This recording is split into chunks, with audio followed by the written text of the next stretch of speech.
E aí pessoal, tudo bem com vocês? Aqui quem fala é o Homem Esquilo, gente. E bem, hoje eu vou comentar a 29ª rodada do Brasileirão.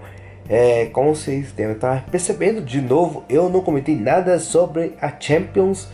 E porque eu vou ser bem realista com vocês, eu praticamente quase não assisti nenhuma partida da Champions dessa terceira rodada. Juro, eu acho que eu não assisti literalmente nenhuma das partidas que aconteceram dessa terceira rodada. Só assisti alguns melhores momentos. Então eu não acho que seria uma pessoa muito capaz para comentar, né, para falar do resumo gigante de tantas partidas que aconteceram dessa Champions. E também porque com certeza seria um vídeo super gigante. Então eu vou deixar isso para depois, porque para mim a Champions só começa a ficar legal quando chega o mata-mata. Então por enquanto vamos deixar assim. Vamos continuar falando sobre o Brasileirão, né? Porque afinal de contas estamos chegando perto de quase, só faltando 8, 9 rodadas para terminar o Brasileirão. E bem, essa rodada tivemos também mais algumas partidas muito loucas. Uma goleada que vocês sabem que aconteceu. Muito estranho disso se acontecer. Vocês sabem, é só olhar para o meu dedo o que aconteceu. E eu vou comentar para ver algumas situações de como que tá a classificação do pessoal no Brasileirão, né? Então, vamos nessa, né? Então, só para avisar vocês, só tivemos pelo menos 2 partidas na quinta-feira e a maioria tudo aconteceu na quarta-feira.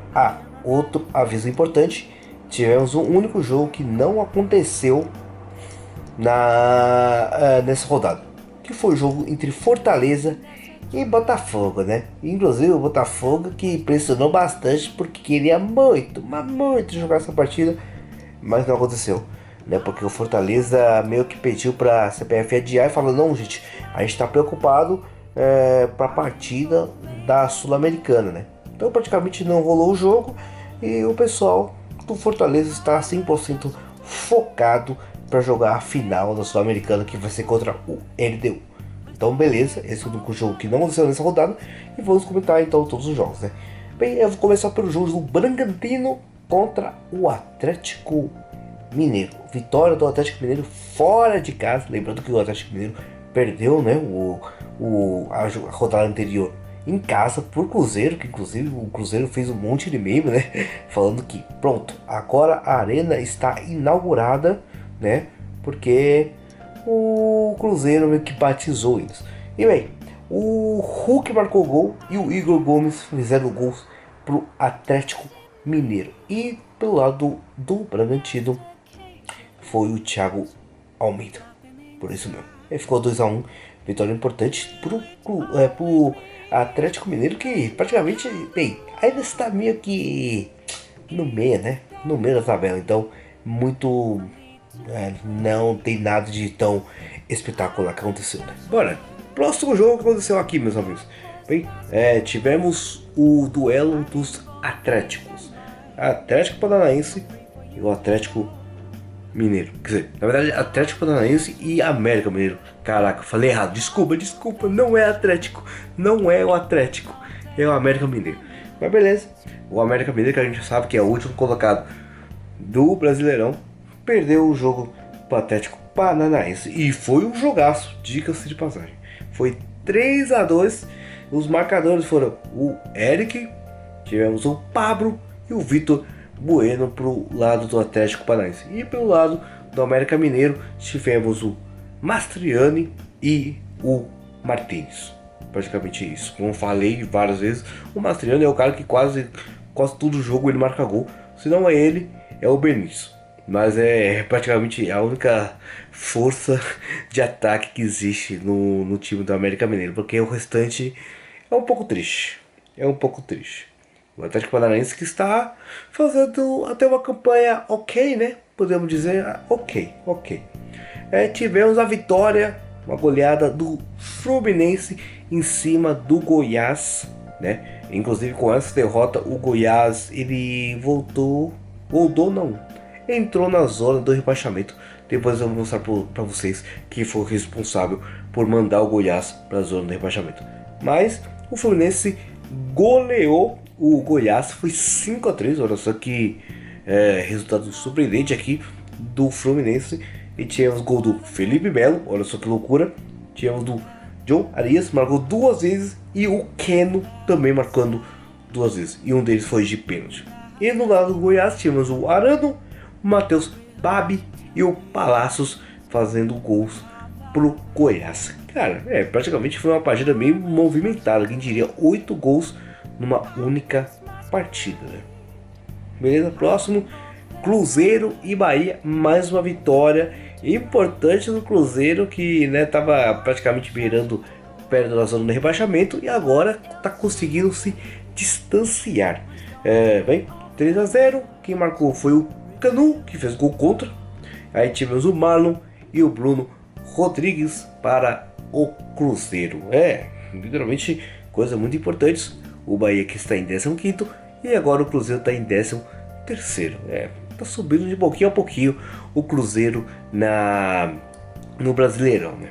Mas o mais importante é ficar longe, distante da zona do rebaixamento. O que não pode ser dito desse próximo time, né? Que é o São Paulo, meus amigos. O São Paulo que ganhou finalmente sua Copa do Brasil, mas parece que, sei lá, não sei, podemos dizer que o pessoal do São Paulo parece que tirou férias, literalmente está nem aí pro Campeonato Brasileiro, mesmo sabendo que no último jogo eles golearam, né, o Grêmio por 3-0, mas resolveram aqui entrar com um salto alto, achando que a gente ganha do Palmeiras já 2 anos seguidos na casa deles, então esse aqui vai ser easy. E bem, tomaram simplesmente uma sapecada de 5-0 no Allianz Parque, né? Meu Deus do céu, o Palmeiras que teve 2 gols do Breno Lopes, loucura. Lembrando que teve um lance que podia, que deveria ser gol do Richard Rios, só que estava impedido, né? E então o jogo poderia ser 6-0, que seria mais loucura ainda. Mas também tivemos 2 gols do Piqueires, um foi de pênalti e outro foi um baita golaço. Jesus amado, ele chutou de longe, se não me engano, mas é outro golaço que ele chuta de longe, né? Porque o último gol que eu me lembro que o Piqueires fez de longe, que na verdade foi na rodada passada, exatamente, ele fez o gol contra o Curitiba, mas ele pegou numa distância muito longe, como se fosse contra o jogo do Boca, né? Que ele chutou, deu uma paulada, né? E só que desse aqui ele meteu na gaveta, que nossa senhora, foi um golaço. E também tivemos o gol do Marcos Rocha na partida. Eu não sei se a goleada meio que ficou facilitou pro Palmeiras, porque teve uma expulsão no segundo tempo do Rafinha, né? Aí meio que o Palmeiras começou a golear que nem um louco, mas o Palmeiras já estava com uma vantagem muito boa de 2-0 já no primeiro tempo, né? Aí depois a goleada foi só completada no segundo tempo com uma atuação espetacular, quem diria, do Palmeiras nessa partida. Olha, sensacional. E o Palmeiras inclusive está em 3º lugar, né?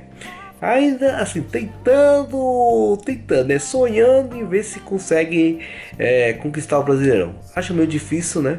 Porque afinal de contas o Botafogo não deixou. Não, falei errado, né? O Botafogo não jogou essa rodada e inclusive ainda está com uma boa distância meio pro segundo e o primeiro colocado, né? Inclusive porque o segundo colocado é o Bragantino, inclusive, né? Mas tudo bem. Tivemos uma vitória surpreendente do Grêmio, lembrando que na rodada anterior perdeu, né? Tomou uma goleada do São Paulo lá no Morumbi.